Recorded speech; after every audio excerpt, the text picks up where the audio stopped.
بالکل خالی کاغذ والی کتاب دی۔ فرمایا یہ کتاب ہے تمہارے اپنے آپ کی، اسے ہر صبح سورج نکلنے سے پہلے جب دنیا جاگنے والی ہو کھولا کرنا، اور ہر رات جب چاندنی پھیلی ہو اسے بند کیا کرنا۔ یہ کتاب تمہیں تمہارا اصل چہرہ دکھائے گی، وہ چہرہ جو تمہارے رب نے معصوم پیدا کیا تھا، مگر جس پر تمہارے نفس نے، تمہاری دنیاوی خواہشات نے گناہوں اور غفلت کی گرد ڈال کر چھپا دیا ہے۔ عزیز نے بشیر بابا کی بات پر عمل کیا۔ پہلے دن اس نے صبح اٹھ کر خالی کتاب کھولی، کچھ سمجھ نہ آیا، رات کو چاندنی میں بند کر دیا۔ دوسرے دن دوبارہ کھولی تو خالی صفحے پر اسے دھندلی سی اپنی صورت نظر آئی، جیسے پانی میں ہو۔ تیسرے دن اس کے دل میں اپنی ذات سے متعلق ایک گہرا سوال ابھرا، اور یہی سلسلہ چلتا رہا۔ روز صبح خالی کتاب کھولتا اور رات کو چاندنی میں بند کرنا شروع کر دیتا، اور آہستہ آہستہ وہ خالی صفحات اسے کچھ دکھانے لگے۔ ساتویں دن اس نے چاندنی میں کتاب کے صفحے کو دیکھا تو کانپ اٹھا۔ اسے اپنا دل دکھائی دیا، ایک ایسا دل جو دنیا کی محبت اور گناہوں کی سیاہی سے کالا ہو چکا تھا۔ یہ منظر اس کے لیے تکلیف دہ مگر آنکھیں کھول دینے والا تھا۔ پھر ایک رات عزیز بھاگا بھاگا بشیر بابا کے پاس آیا۔ اس کی آنکھوں میں آنسو تھے، مگر چہرے پر ایک عجیب سکون اور نور تھا۔ وہ بولا، بابا مجھے اللہ کی جھلک نظر آتی ہے، مجھے لگتا ہے جیسے میں اسے دیکھ سکتا ہوں، ہر درخت میں، ہر پھول میں، ہر انسان میں، حتیٰ کہ اپنی سانسوں میں بھی مجھے اس کا نور دکھائی دیتا ہے۔ بشیر بابا نے مسکرا کر فرمایا، ہاں میرے بیٹے، اب تم وہ دیکھ پا رہے ہو، وہ نور جو ہر جگہ پھیلا ہے، وہ اللہ کے نور کی چمک جو دراصل تمہارے اپنے اندر ہی چھپی ہوئی تھی۔ تمہاری کتاب نے تمہیں خود سے ملا دیا، اور جس نے خود کو پایا اس نے اپنے رب کو پایا۔ یہ علم اور خوشناسی کا سبق تھا۔ تینوں مسافر اب مکمل طور پر بدل چکے تھے۔ فیضان کی دولت اب اس کے دل کا بوجھ نہیں تھی، وہ اسے اللہ کی راہ میں خرچ کر کے حقیقی خوشی محسوس کرتا تھا۔ تیمور کی تلوار اب گناہوں کے لیے خوف نہیں تھی، وہ اب امن اور محبت کا پیغام بن چکا تھا، اور عزیز کی سادگی اور اس کی کمزوری نہیں تھی، وہ اب دلوں کی کتاب پڑھنا سیکھ چکا تھا۔ کچھ وقت گزرا۔ بشیر بابا نے ایک دن تینوں کو آخری بار اپنے پاس بلایا۔ وہ سب درخت کے نیچے بیٹھے تھے، وہی پرسکون ماحول میں چاروں طرف ہوا چل رہی تھی۔ صبح کی سنہری کرنیں درخت کی شاخوں سے چھن کر زمین پر نور بھکے رہی تھی۔ بابا بشیر نے اپنے بیٹوں کی طرف دیکھا۔ ان کے چہرے اب وہ پہلے والے بے چین چہرے نہیں تھے۔ ان کی آنکھیں جن میں کبھی سوال تھے اب اطمینان اور معرفت کے جواب بن چکے تھے۔ بابا نے فرمایا، بیٹو اب وقت آ گیا ہے کہ تم یہاں سے جاؤ۔ جو کچھ تم نے یہاں سیکھا ہے اپنے تک محدود نہ رکھنا۔ اور بابا نے ان کو جاتے ہوئے ایک گفٹ دیا اور حکم دیا کہ میرا گفٹ آپ کو یہ ہے کہ جا کے قرآن پاک ڈیلی روزانہ پڑھنا ہے، ترجمہ کے ساتھ، اور اس پر آپ نے عمل کرنا ہے۔ بابا مسکرا کر مزید کہا، مگر یاد رکھنا اصل سفر تو ابھی شروع ہوا ہے۔ تینوں مسافروں کے چہروں پر اداسی چھا گئی۔ فیضان نے بھری ہوئی آواز میں کہا، بابا دل نہیں چاہتا کہ آپ کو چھوڑ کر جائیں، آپ کی صحبت کا نشہ اترتا ہی نہیں۔ بابا بشیر نے ان کے سروں پر ہاتھ پھیرا اور پیار سے فرمایا، تم میری صورت کو تو یہاں چھوڑ سکتے ہو، مگر میری سیرت کو اپنے ساتھ لے جانا۔ جو لفظ، جو سبق میں نے تمہیں سکھائے ہیں، انہیں اپنے عمل میں زندہ رکھنا۔ اگر تم ایسا کرو گے تو جان لو کہ میں ہر جگہ ہر پل تمہارے ساتھ رہوں گا۔ میں آپ کو تلقین کرتا ہوں کہ اس قرآن کو پڑھتے رہنا، اور اور سیرت نبوی صلی اللہ علیہ وآلہ وسلم پر عمل کرنا، جیسے انہوں نے زندگی گزاری ویسے زندگی گزارنے کی کوشش کرنا۔ تینوں مسافر اپنے اپنے شہروں کی طرف روانہ ہو گئے۔ فیضان اپنے شہر لوٹا۔ وہ شہر اس کی تجارت اور دولت کی وجہ سے اسے جانتا تھا، مگر اب فیضان بدل چکا تھا۔ اس نے اپنے عالی شان کوٹھی کو ایک وسیع درگاہ میں تبدیل کر دیا۔ یہ درگاہ اللہ کے نام پر تھی۔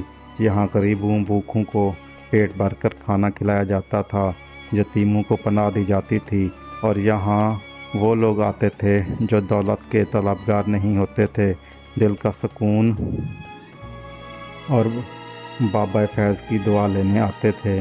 اب کوئی اسے فیضان تاجر نہیں کہتا، بابا فیض کے نام سے مشہور ہو گیا تھا۔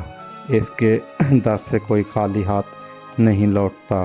ہر مذہب پر ذات، ہر طبقے کا انسان بغیر کسی جھجک کے، بغیر کسی فرق کے یہاں آ سکتا تھا اور یہاں پر پرسکون ہو جاتا تھا۔ ایک بڑا تاجر اس سے ملنے آیا اور حیرانی سے پوچھا، فیضان، تم نے اپنی اتنی بڑی دولت اور کاروبار کا کیا کیا؟ یہ کیا حال بنا لیا ہے؟ بابا فیض نے مسکرا کر جواب دیا، دوست، اصلی مال تو یہ ہے جو انسانوں کی زندگیوں کو سنوار دے۔ اصلی خدمت تو یہ ہے جو دوسروں کے لیے آسانیاں پیدا کرے۔ اصلی خدمت تو یہ ہے جو دوسروں کے لیے خوشی کا باعث بنے، ان کے دلوں کو بدل دے۔ تیمور ایک ایسے شہر گیا جہاں بغاوت اور جنگ کا ماحول عروج پر تھا، جہاں کے لوگ صرف تلواروں کی زبان سمجھتے تھے اور خون بہانا عام تھا۔ مگر تیمور اب وہ پرانا تیمور نہیں تھا، اب وہ بدل چکا تھا۔ وہ امن کا سفیر بن کر گیا تھا۔ اس نے وہاں مسجدیں تعمیر کرائیں، بچوں کو علم کی روشنی سے آشنا کیا، اور قرآن کی سیرت ان کو سکھانا شروع کی، اور شہر کے جوانوں کو ہر وقت لڑنے مرنے کو جو تیار تھے، ان کو اس نے سمجھایا کہ اصل طاقت تلوار میں نہیں، امن اور محبت میں ہے۔ اس نے لوگوں کو معاف کرنا اور دل جیتنا سکھایا۔ مگر ایک دن اس کا سامنا اسی شخص سے ہو گیا جو سالوں پہلے اس کے والد کا قاتل تھا۔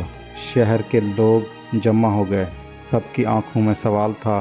سب جانتے تھے کہ تیمور اس شخص سے بدلہ لے گا، مگر تیمور نے بلند آواز سے کہا، جو بدلہ لیتا ہے وہ قاتل بن جاتا ہے، اور میں اللہ کا بندہ ہوں جو سب سے بڑا معاف کرنے والا ہے۔ اور یہ کہتے ہوئے اس نے اپنے والد کے قاتل کو اپنے بازو میں بھر کر گلے لگا لیا۔ پورے شہر نے یہ منظر دیکھا۔ انہوں نے دیکھا کہ آج ایک تلوار باز نے اپنی تلوار کی طاقت سے نہیں، اپنے دل کی وصیت اور محبت سے اور حضور صلی اللہ علیہ وآلہ وسلم کی زندگی کی پیروی کرتے ہوئے، آپ کی سیرت کی پیروی کرتے ہوئے اس نے یہ کام کیا، کیونکہ آپ صلی اللہ علیہ وسلم نے بھی طاقت رکھنے کے باوجود لوگوں کو معاف کر دیا تھا۔ اسی کو اپناتے ہوئے، اسی سنت کو اپناتے ہوئے اس نے جو ہے نا اپنے والد کے قاتل کو بھی معاف کر دیا۔ ان کی زندگی صرف کھیتوں اور عزیز اپنے چھوٹے سے گاؤں میں واپس لوٹا۔ یہ ایک گاؤں تھا جہاں کے لوگ بہت سادہ تھے۔ ان کی زندگی صرف کھیتوں کی محنت اور بارش کے انتظار پر منحصر تھی۔ عزیز نے وہاں کے لوگوں کو اپنی لفظوں کی کتاب کا سبق پڑھایا اور قرآن کی تشریح پڑھانا شروع کی، اور ہر صبح سورج نکلنے سے پہلے گاؤں کے بیچ میں موجود پرانے درخت کے نیچے بیٹھ کر ان کو قرآن پڑھاتا اور قرآن کا ترجمہ اور سیرت سمجھاتا، اور آپ صلی اللہ علیہ وسلم کی زندگی کے بارے میں ان کو بتاتا۔ اے لوگو سنو، میں تمہیں وہ بات بتاتا ہوں جو میری کتاب نے مجھے سکھائی ہے۔ جس نے خود کو پہچان لیا، اس نے اپنے اندر کا آئینہ صاف کر لیا، سمجھو کہ اس نے اپنے رب کو پا لیا۔ آہستہ آہستہ عزیز کی ان باتوں کا اثر گاؤں والوں پر ہونے لگا۔ ان کی زندگیوں میں ایک نور اترنے لگا۔ ان کے آپس کے جھگڑے ختم ہو گئے، دل صاف اور پاکیزہ ہونے لگے، اور وہ گاؤں جو پہلے صرف اس کے نام سے جانا جاتا تھا اب اسے لوگ نور آباد کہہ کر پکارنے لگے۔ مہینوں گزر گئے۔ ایک دن جب ہواؤں میں بشیر بابا کے مقام کی سی خوشبو تھی اور موسم میں ایک عجیب سی دلکشی تھی، تینوں مسافروں کے دلوں میں ایک شدید تڑپ تھی۔ وہ ایک بار پھر بغداد کی طرف روانہ ہوئے۔ وہ بشیر بابا کی جھونپڑی کی طرف بھاگ گئے، مگر جب وہاں پہنچے تو انہیں گہرا سناٹا ملا۔ وہ درخت وہیں تھا مگر بابا کی چٹائی خالی تھی۔ جھونپڑی کے اندر اور باہر کوئی نام و نشان نہیں تھا۔ وہ پریشان ہو گئے۔ تلاش کرتے ہوئے انہیں جھونپڑی کے ایک کونے میں لکڑی کی ایک چھوٹی سی تختی نظر آئی۔ اس پر کچھ کنندہ کیا گیا تھا۔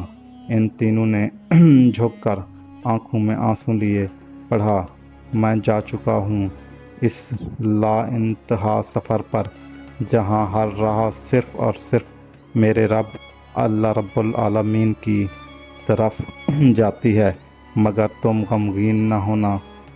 جو کوئی بھی میرے سکھائے ہوئے لفظوں کو، میرے دیے ہوئے سبق کو اپنے دل سے پڑھے گا اور میرے بتائے ہوئے طریقوں پر عمل کرے گا، وہ مجھے ہر روز ہر پل اپنے ساتھ پائے گا۔ یہ پڑھ کر تینوں کی آنکھوں سے آنسوں کا سیلاب بہہ نکلا۔ ان کا دل اپنے پیارے مرشد کی جدائی پر غم سے چور تھا، مگر پھر انہوں نے اپنے آنسو پونجھے اور اللہ کے حضور اپنے ہاتھ بلند کر کے انہوں نے دعا کی، یا اللہ، یا رب العالمین، جس درویش نے ہمیں جینا سکھایا، ہمیں حق کا راستہ دکھایا، ہمیں خود اور تجھ سے ملایا، اس کی روح کو اپنے جوار رحمت میں اعلیٰ مقام عطا فرما اور ہمیں ہمت اور توفیق دے کہ ہم اس کے دیے ہوئے نور کو دنیا میں پھیلا سکیں، آمین۔ بغداد کے ایک اللہ والے درویش اور 3 مسافروں کی یہ سبق آموز داستان ہماری زندگی کا اصل مقصد یاد دلاتی ہے۔ یہ سکھاتی ہے کہ زندگی کا مقصد محض مال و دولت، دنیاوی طاقت یا کتابی علم نہیں، بلکہ اصل کامیابی ان چیزوں ان صلاحیتوں کو اللہ کی محبت اور اس کی مخلوق کے بھلے کے لیے استعمال کرنے میں ہے۔ اس کہانی سے ہمیں 3 لازوال سبق ملتے ہیں۔ دولت ہوتی ہے، دولت تب تک دل پر بوجھ ہے جب تک وہ کسی کی ضرورت مند کے کام نہ آئے۔ اس کی اصل برکت اسے اللہ کی راہ میں نیت صاف کر کے خرچ کرنے میں ہے۔ طاقت کا اصل مقصد بدلہ لینا نہیں، دوسروں کو دبانا نہیں، بلکہ معاف کر دینا ہے اور دوسروں کے لیے اچھائی پیدا کرنا ہے، ان کے لیے اچھے سے راستے پیدا کرنے ہیں، ان کے لیے سہولتیں پیدا کرنی ہیں، ان کی زندگی میں آسانیاں پیدا کرنے کا نام ہے۔ اور